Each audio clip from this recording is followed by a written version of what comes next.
Accessing. When TV and radio collide. Love it. Wow. This is what you get. You're listening to JJ and Alex, presented by G2G Bars. Don't touch that dial. On 97.5, the KSL Sports Zone.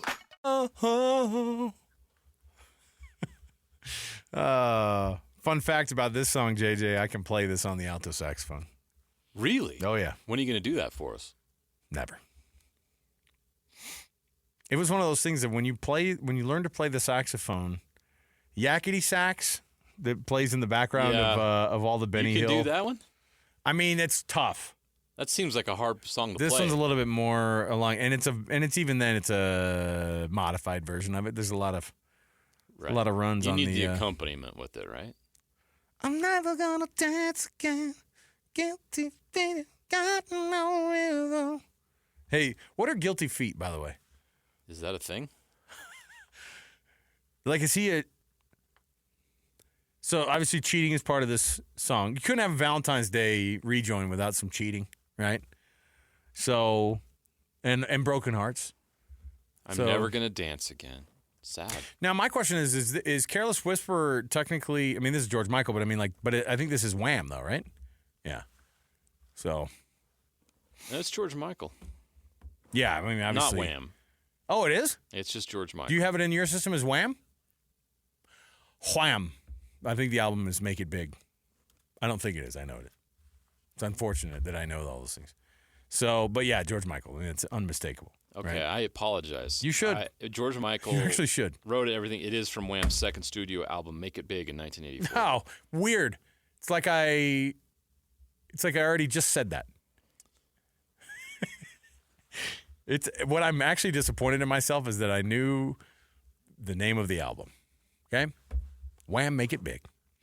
When you have older siblings, these are the kind of things you spend time on. So, happy Valentine's Day, everybody, even if you're getting your heart broken with guilty feet out there. Guilty feet, by the way, that's how you can tell. Guilty feet have no rhythm. So, if you dance with somebody and they don't know how to dance, cheater. Don't date them. Is that why we can't dance? We have guilty feet? Hey, ask the cast of Footloose. All those people had guilty feet because they shouldn't have been dancing in the first place. You know who didn't have guilty feet? Kevin Bacon. Kevin Bacon, man. Yeah, he was feeling good, man. Welcome back to the program. Our show brought to you by G2G Bars. All natural ingredients and no preservatives make the G2G Bar the perfect protein bar. Give it a shot for yourself. In the meantime, we got to get to it. We got the cut right here. I've got a lot of things to jump into this hour on your Valentine's Day edition of the program. So let's get to it. Top of the hour. It's the cut. Let's do it. It's time for the biggest story of the day. This is what made the cut with JJ and Alex on 97.5, the KSL Sports Zone. And, of course, this portion of the show brought to you by an incredible selection of Kia, Subaru, Chevy, Jeep, Dodge, or Ram, and now Mitsubishi and American Fork. It's the Doug Smith family of dealerships. You've heard us talking about these guys. We love them, and they do a phenomenal job. So, Doug Smith dealerships, American Fork, Spanish Fork, and Linden now with the Kia dealership. JJ, college football playoff picture, kind of the way too early lists are still pumping out, man. Good. Because, look, when teams are 0-0, the possibilities are endless. Okay, so these are all the games that matter the most across the weeks of college football. Now, you can predict the first ones and be like, no, those are important. But what's interesting is even though you know that those matchups are important because of where they are in the schedule, they actually are less important than the ones that you even see further down the schedule. But you know that these teams matching up against one another. Did you know, for example, that the very first conference matchup of all of college football in the 2025 season is going to be a Big 12 matchup? Oh boy, is this what they call it? No, it's inappropriate to call it Tornado Bowl, right? What is it? It's the Farmageddon. So, of course, I think this is rude. Farmageddon played in a country that is most famous for a famine of the potato. How dare they? Wow. Takes a lot of nerve. It does. Rolling up there going like, man, we could have used our help. Yeah. We have plenty of potatoes, bro. Kansas State and Iowa State rolling up. Hopefully they bring potatoes. Just like you thought. Playing in Dublin. Just what you had in mind. Makes sense, right? Kansas State and Iowa State, of course. A bastion of Irish culture. And There's no way that the Family Feud or any type of trivia game played in Ireland right now, no one would be able to point out where Kansas or Iowa is on a map of the United States if you're from Ireland, right? But this is a big one because Iowa State and Kansas State are both teams that are going to have a shot at the conference title by the end of the year. Yeah. And to already be playing week 0, that's a tough one. They probably all saw this on the schedule, and while it might be fun to go to Dublin, JJ, it's not fun to have one of your big – that rivalry game, by the way, between Kansas State and Iowa State was played, the last game of the year? Or the second to last? No, it was the last game of the year for them. Because everybody was putting their hopes on Kansas State. They're playing in week 0. Kansas State let down the Cougs. Yeah, they did. Boy, they ran out of all sorts of steam at the end of the year, didn't they? Yeah. But I'm telling you, Kansas State, Iowa State, that's a big one. And to be playing that like on August 29th or whatever, that's a crazy time to have that game. Week 1 officially, Texas at Ohio State. That's a good one. That's the one. I don't care what you think. Those two teams are going to be in the mix. Baylor at SMU is week 2. And that is a sneaky good matchup because SMU actually comes back with a lot of the same cats that got into the college football playoff last year. Baylor is sneaky good. We both have Baylor higher up on the list. We got to talk about Baylor. Sawyer Robertson had a phenomenal last 5 games, and it was totally forgotten because they were bad enough at the beginning of the year, and they've been bad enough for the last 2 years that Dave Aranda's job, he gets extended during that stretch basically because of Sawyer Robertson's play and what they have figured out on that Baylor offense. And they're good. They're sneaky good. They made a switch of quarterback, and everything took off. They finished 8-5 last year. Yeah. 6-3 in conference play. They were right behind all those 7-2 teams at the top that were tied for first. So they're bringing a lot of guys back, and Baylor is sneaky good, and that's why they're in this list. It's crazy that, and you look at their schedule, it's not just that game, but they have another game. I think it's Auburn they play early. Are you talking about Baylor? Yeah. If they do, they have a chance. Yeah, they play Auburn week 1. Is it at Auburn? And then they'll take on SMU the week 2. So right out of the gate, Baylor has a chance to have massive impact on the college football playoff race. If they win those 2 games because of their opponents and because of kind of the higher profile games, because we search out the better games in those first weeks because we're kind of desperate for them because they aren't really there. And if to have Baylor playing in 2 of them, Baylor and SMU, so they're hosting Auburn, and then they play at SMU. That's a good matchup. Texas A&M at Notre Dame week 3. That's going to be an interesting one because I think Notre Dame, did they play that one at Texas? Yeah, they did. Notre Dame went down to College Station last year and won. That's why they got kind of thrown. That was a big win. Pretty far up the list there. Tulane at Ole Miss. Arkansas at Memphis. That's your week 4. Actually, very forgettable games now that I just said those out loud. Oregon at Penn State in week 5. That's a big one. Ooh. Big 10 matchup, and it's going to be only the second conference game for both of these teams. So an early matchup against teams that could, frankly, meet each other again in the Big Ten championship game. Very possible. Ohio State's obviously going to be very tough, but Penn State and Oregon, that's who played last year. So it's a rematch of the Big Ten championship. Week 6 is Kansas State at Baylor. So Baylor and Kansas State find themselves on the list again. Texas versus Oklahoma, the Red River. Don't call it a shootout. Red River on week 7. So there you go. Oklahoma, are they going to be any good? To be honest, do we even know? I don't think Brent Venables is it, man. I don't think so. By the way, Sark has beaten Brent Venables in the last 2 Red River rivalry games by a total of 113-37. Oof. Is that good? That's pretty good. Is that the joke? SMU at Clemson, week number 8. SMU finding themselves on the list like crazy. Now, BYU finds himself on the list in week 9. Do you remember who they play week 9? How about Iowa State? This is when they go to Ames, and they have to play an Iowa State team that presumably is supposed to be really good. Rocco Beck, and I think they will be. Rocco Beck back. They're the Big 12 runner-up from last year, and BYU is returning so many people that you can't help but give them some respect, right, after going 11-2. Penn State at Ohio State, week 10. That's awesome. LSU at Alabama. At that point, both teams in week 11 may have 3 losses, but it won't matter because they'll still be in the discussion of college football playoff, right? Texas at Georgia, week 12. Tennessee at Florida. This is the only reason the SEC is even remotely interesting is that you have matchups like Texas at Georgia and LSU at Alabama like every other week, right? Yeah. Ohio State at Michigan in week 14 for the big game. So there you go. Those are your 14 weeks of the biggest games. And even if the college football playoff picture starts to get really weird, I think we all know the games that we just named off there. I mean, if you're going to put, and BYU made the list with their going to Iowa State, but if Utah's football schedule, They missed one. what was it? It's Utah and Texas Tech on September 20th. And why wouldn't BYU and Utah be a big one? Like it's the premier rivalry in the because conference. I think man. whoever's putting the list together doesn't look at Utah as a team that would be in the mix. But if you're going to look in September and you see that game as the Big 12 opener for both of those teams, Texas Tech, we've talked to many people. Mitch Harper thinks Texas Tech can be the team to beat. Well, and because what week are they playing each other? If it's week October 18th. Woo. Texas Tech and Utah. No, Utah and BYU. Was that week 6 or 7? But I mean, it is. It's right around there. I mean, middle of the season. It's almost around the same time as Oklahoma, Texas. When you get that type of a matchup mid-season, that should be on the freaking list, man. I would think so. But either again, way, we fine. are honestly in a little bit of a bubble here. So 1, 2, 3, 4, 5, 6, 7. Week 7. Okay. Obviously, there's buys involved there, but the 7th game of the season is BYU and Utah. But before that, that's going to set the table for both Texas Tech and Utah.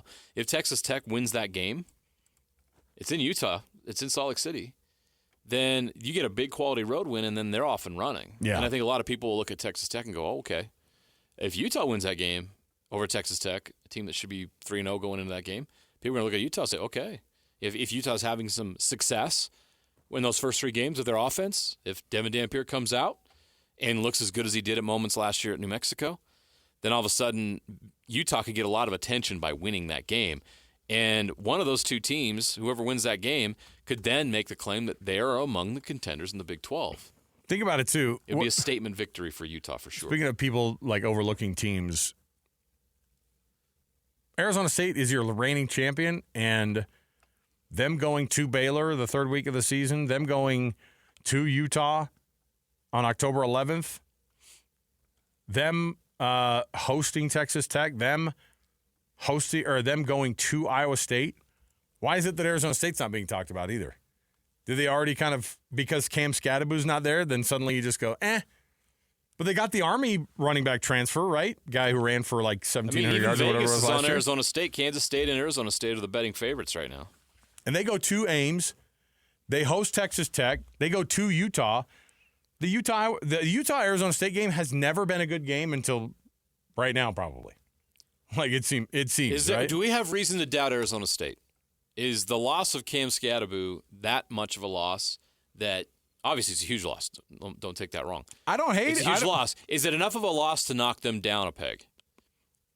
Do they not have a way to fill some of that gap? Or does Leavitt step up even more at quarterback? He's got a great receiver to throw the ball to. They've got some nice athletes there. Their defense was really, really good.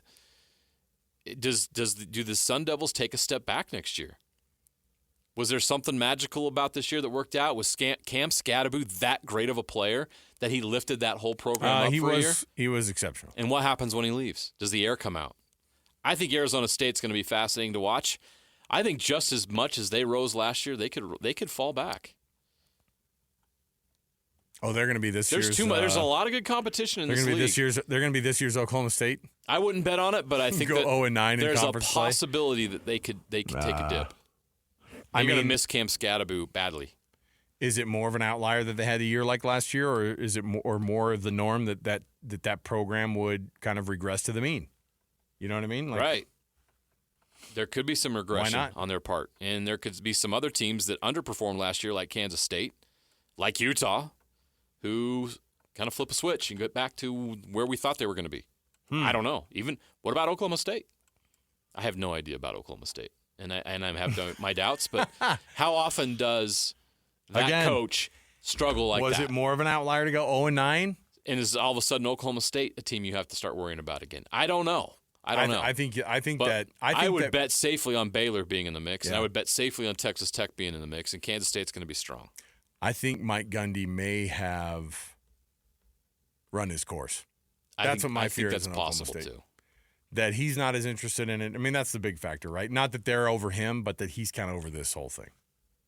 that he's the next victim of the old school coaches who goes, I can't do this. To hang on just a year or two too long. I can't do it. These kids suck, man. They're terrible to figure out. All right. Let me see here. Oh, by the way, wanted to mention that Colorado-Utah game. Yeah. It's actually currently it's the most expensive ticket besides the BYU game that you can get. Makes sense. On that Utah schedule. Now, it's very early. Makes a lot of sense. It's very early, but you telling me people would rather do that than go see Cincinnati the week after? Salt Lake City welcoming the Cincinnati Bearcats. BYU did that year one. Cincinnati coached by a Hall of Famer? I don't think so. Hey, they got Dante Corleone. He's back for another year. All right. JJ, you're in the doghouse. More to go. 97.5 The KSL Sports Zone. Ladies and gentlemen, the biggest name. You're locked into JJ and Alex with the insight and analysis on the teams you can't live without. Presented by G2G Bars. This is 97.5 The KSL Sports Zone. How long do we let this one play out till it gets uncomfortable, JJ, between you and I?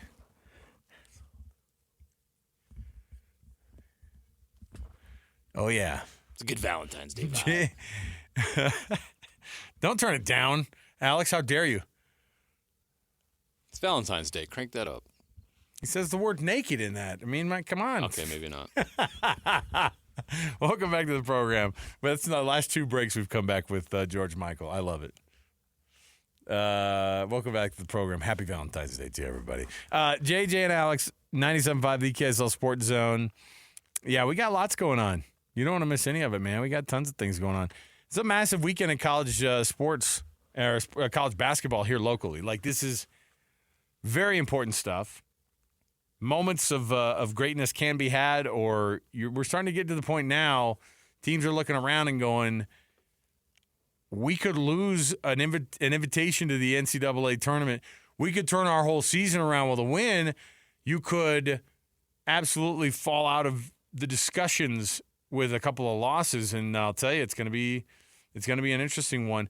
You can nominate the youth sports volunteer that you know for the Hercules Hero of the Week. The way you do it is you go to kslsports.com/contests, and you can nominate the people who volunteer in your neighborhood, in your neck of the woods, in your municipality, whatever it might be, in your city, at the rec center, that does a phenomenal job. Maybe those parents who year after year try to make sure that the kids have a great sports experience. You can do it. And all you have to do is go to kslsports.com/contests and get yourself a nomination going. And those people, we read off those nominations, the people who win, and they get themselves a gift card from Hercules First Credit Union and a $200 voucher to Beehive Meals. So it's well worth it. Give some recognition to people who've never looked for it, but they totally deserve it. kslsports.com/contest. BYU may have saved their season. It might be for naught, though, if they can't string together some big-time wins here. They're 7-6 in conference right now in the Big 12. That win in Morgantown against West Virginia was massive. And they come back home tomorrow to try to keep their tournament hopes alive. Right now with Lunardi's bracket, what did we say they were, last four in? They're among the last four in. They're the third to last team in. Okay. So put whatever stock you want in what Joe Lunardi has to say about it, but they take on Kansas State.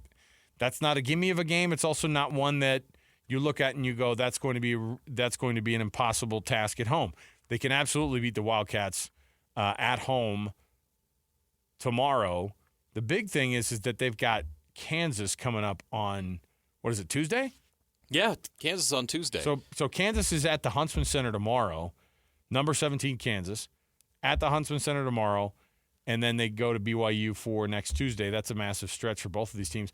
Utah could – I mean, listen, Utah's 5-8 in conference, so they're already overachieving, I think, compared to what people thought they were going to do. To finish 16th, yeah. Yeah, so great. 13-11 overall. Craig Smith deserves a lot of credit because he's really wringing the most talent out of these guys he can get. And if they beat Kansas here at the Huntsman Center, I'll tell you the two things it would do.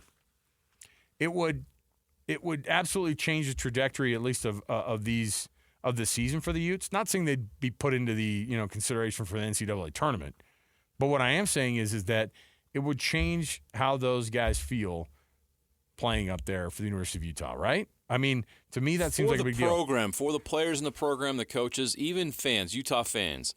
Kansas comes to the Huntsman Center. I don't know. It might be the first time ever. I'd have to do some. I didn't do the research. I apologize.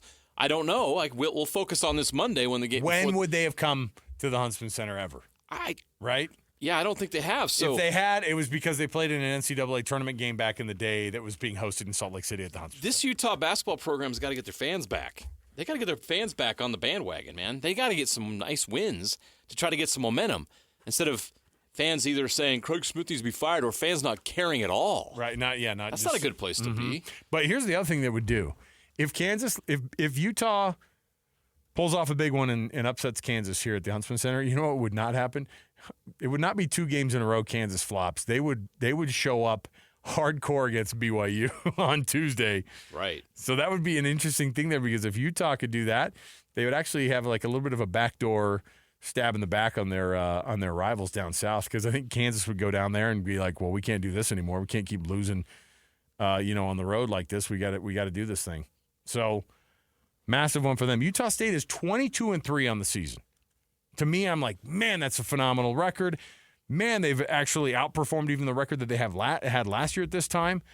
But they are a 9 seed right now in Lunardi's bracket, because that New Mexico loss still hurts at home at the Spec. Getting your butt kicked at home. Not good. No. They have a chance to redeem themselves this weekend. If they could win down at the Pit, what would that do for going from like a 9 seed in Lunardi's bracket?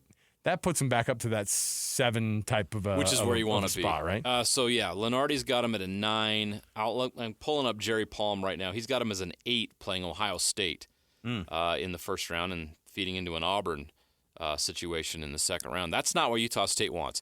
What happened last year? Great situation.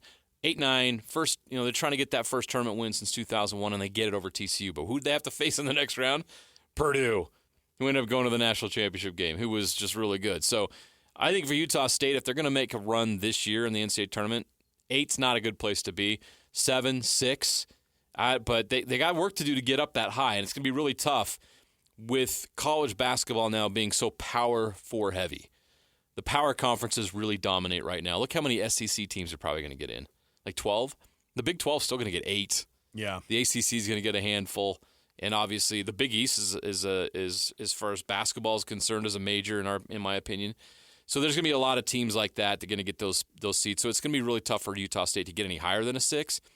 But I think if Utah State wants to give them the best chance in March, the higher the better, because we've seen what happens when you're 8, 9, 10. It hasn't worked out well for the Aggies. It's just tough. By the way, that Running Utes game against Kansas is the first game in Salt Lake City against Kansas. They played Kansas in 1995 in Kansas City, and also in 2014. Lost both of those games. Yeah, this could change a lot for Utah this weekend. That'd be huge if they could get that win over the. That program just needs some momentum. Kansas. They need something to get excited about, and it's baby steps, right? I mean, think about how big of a deal it was for BYU to win at Kansas last year. And obviously, BYU was in a different spot because they were performing really well last year, and they were an NCAA tournament team. But when you're in this Big 12, and you got to prove to yourself that you can go and play in these venues and play against these teams, and that's the next step for Utah, is proving that they can get wins against the Blue Bloods. Hey, is Utah Valley still in first in the WAC? They certainly are. Are they really? They absolutely are. Yeah, they have 1 loss in conference play. Who is it to? Probably like Grand Canyon. Grand Canyon on the road, but Grand Canyon has 2 losses. They got upset. So Utah Valley still has a game lead in the WAC. They're playing really good basketball. They're 17-7. They've won, they're 10-0 at home this year. Oh, they already beat Grand Canyon. They beat Grand Canyon in Orem. There you go. So they're set. If they can take care of business for the rest of the remainder of the conference season, then they could be the regular season champs and have that number 1 seed in the WAC tournament. And obviously, we know it's a one big league, so it's you got to win in March. I get it, but Utah Valley's been so close to breaking through and getting to the NCAA tournament, and this is a year where it looks like they got a really good chance. They got to go down to Cedar tomorrow night. That's not easy. Southern Utah is not. They're not having the season they wanted. 11-14 on the season, 3-8, but it's an in-state game and. Funny things happen. Well, they love to look, teams that are 3-8 in the conference and they're playing the 9-1 team in the conference like to spoil you, right? I mean, my heavens, they have all sorts of shots to do it. From a college basketball standpoint, It was a mass. It's been a huge year for the SEC. Yes. What are they at teams-wise in Lunardi's bracket? How many SEC teams does he have getting in? It's definitely double digits. I think the question was going to be whether or not it was between 12 and 13. He's got 14 right now. Yeah. Isn't that crazy? Somebody did point out something that was pretty bonkers because all these coaches keep talking about how tough the conference is. You know, the SEC is tough. And one of the coaches, did you see their press conference? And a bunch of them keep doing this, and I don't know if it's too early for April Fools, but they're like, look, the conference is 85 and 85 this year. Like, no one's really separating themselves.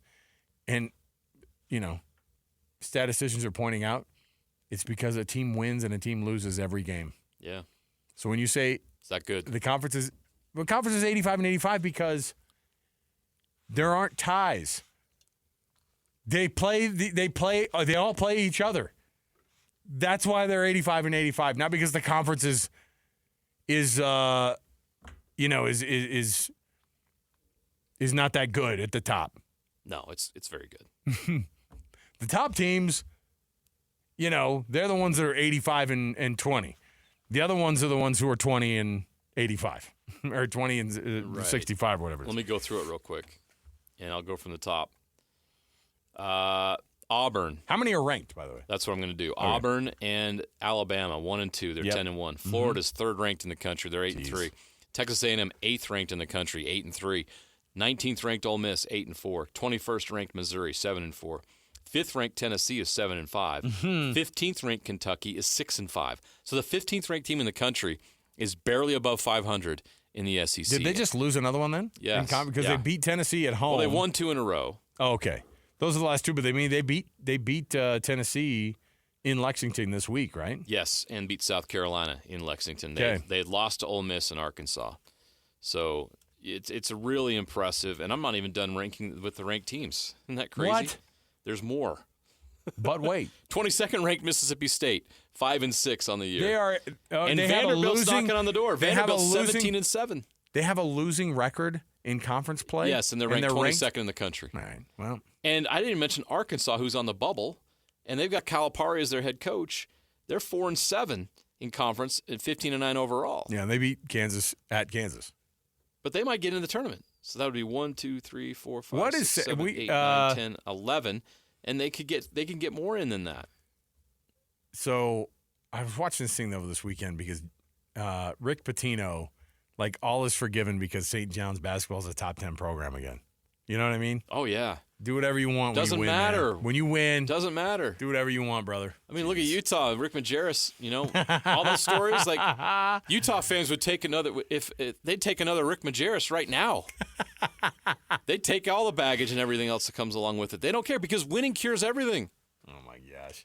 All right. Let's take a break. We'll come back.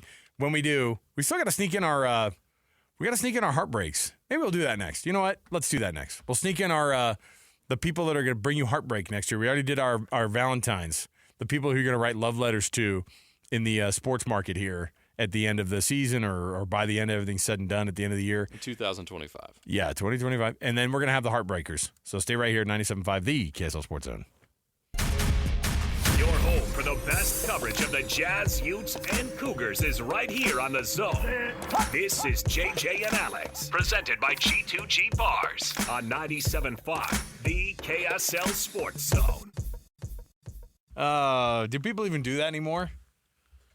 I was just saying how, because Alex, our producer, was like, oh, look, I'm getting away from the love situation. I go, you know, somebody somewhere thinks of a love lost, or this reminds them of their honeymoon in 1998 to Puerto Vallarta where they're on one of those parachutes. I can picture that right now.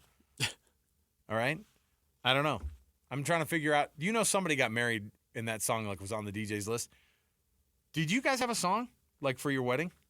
Did you guys have to do that whole thing?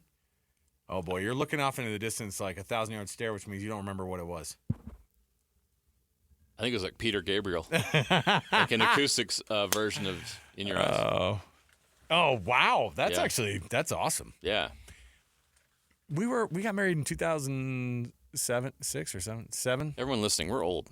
So these are old songs. Well, ours was like, we thought we were so groundbreaking when we had like Michael Bublé, Oh, my gosh. Yeah, dude. very regrettable. Bad choice. Yeah. I want to get away from this conversation. I just suddenly started hating myself. And you know what's funny is I married a woman who doesn't listen to that song and go, oh my gosh, is this remind you? We both hear it and go, okay, anyway. Yeah. Moving on. Milk was a Milk bad was choice. a bad choice. That's exactly right. All right. The potential biggest heartbreakers. Last hour, we already went over the love letters for a Valentine's Day. People you're going to send your love Valentines to at the end of 2025 because of their performances in the sports market here. Now we have the ones who could actually break your heart. Potential biggest heartbreakers, somebody who you're going to be like, you tore my heart out. You're going to write them that email. You're going to erase it a couple times, and you're finally going to send it in a rage. Maybe just keep it in the draft part of the email, all right? I put Jake Retzlaff down, and I'm not really saying it because he's going to have a bad year. I'm saying that people may expect more out of Jake Retzlaff than I think that I think maybe that he could possibly deliver. If BYU does not repeat their performance of last year or exceed it, who are they going to blame? He's going to get blamed. All right. Yeah, That's the tough part of being in that chair. Yes. So that could be that case. Now, I put Isaac Wilson down, and I don't know really why. No, I know why. It's because it might be like, not because he did something wrong, but because you're basically telling him you're sorry, and it's been a rough go. And if Devin Dampier has a great year, that means Devin Dampier is going to have the reins obviously fully again in his senior season or his second year, whatever they're going to call it, because he's here for 2 years. Yeah. And Isaac Wilson, I don't want him to be forgotten, but you can definitely see that you can get antsy. And so that could be a heartbreaker to watch Isaac Wilson with all of the things that he came to Utah with in terms of the fanfare and the potential and all those things. And if Devin Dampier has an amazing year, it'll be a little bit weird because you'll be excited as a Utah fan, but it may actually spell doom for Isaac Wilson. Or am I being too dramatic about that? Or missed opportunities. Yeah. How about that? Like, does he come back into the program again if Devin Dampier has a phenomenal year and he'd have to sit out another year? Too soon to say. Because you can redshirt this year, obviously. Yeah. But you can't the year after. Then it would be a year of eligibility, and That's tough. It's not like it was 20 years ago when guys waited their turn. Yeah. Yeah. I put a potential heartbreaker could be BYU basketball. You could find yourself, BYU basketball fans, not in the NCAA tournament this year. And look, that was a huge win. Huge win. If you don't beat West Virginia, you're like we're having a discussion about that you're already breaking hearts. But you've got to beat Kansas State tomorrow at home. Frankly, you probably have to beat Kansas at home, right? I mean, I think there's you've not a lot got of to room to win. lose. I think you got to win the home games. Okay. I don't think losing to Kansas. I think losing to Kansas State and Kansas will crush you. That's a tough ask. You have a lot of tough roadies. You still have Arizona, Iowa State, and Arizona State's not going to be a cakewalk. No. You got some tough roadies left on the schedule. And by the way, you beat up Arizona State in Provo, and they know, they remember. Right. You're going to go down to Tempe. It's going to be tough. So you've got to win your home games and then try to steal one or two on the road to secure your spot in that tournament. If you don't win at home, and if you get swept by the Kansas schools at home, you're in big trouble. The Utah Hockey Club you put down as one of the potential. But if they miss the playoffs, like that wouldn't break our heart. Yes, it would. If they get 2 points away and come up just one game short, you're going to look back on like, all those overtime games, all those opportunities, all those third period collapses. They were that close to making the Stanley Cup playoffs in their first year. It'll rip your heart out if they come up 2 points short. Now, if they fall 10 points behind or something, it's like, it's the first year. I'll keep in this vein of the hockey club, the outlaw mascot. You may be having a bid adieu to the mascot that never was. We already had to say goodbye to the Yeti. You can't say it. Oops. To the mystical mountain creature shaped like a... So can you deal with some more heartbreak when it comes to mascot selection? The abominable snowman figure. I love how it's like so ambiguous now. Speaking of heartbreak, I have one that might be the biggest heartbreaker. You should probably prepare yourself for it then. And here's a knock on wood. That's fine. Don't blame me when this happens, but what if the Jazz don't win the NBA lottery? Yeah. What if they fall down to like fourth? What if they do what the Detroit Pistons did last year? Does laminated MDF count? I mean, MDF, it has wood in it. Can you imagine how sad Jazz Nation's going to be if the lottery does not go their way? Yes, I can, because we're already preparing ourselves, and it's really a tough ask. This franchise is due. This franchise deserves hope. They could tank, be the worst team in the league by the end of the year, even worse than the Wizards, still have a 14% chance. 14% is not good. The Atlanta Hawks won the lottery last year. Don't remind me. They barely missed the playoffs. Okay. It's the worst odds. I don't want to think about those things. I don't want to think about the potential heartbreaks. Come on. We'll come right back. We got more to jump into here. Stay right here with us on a Valentine's Day edition of the program. It's 97.5 KSL Sports Zone.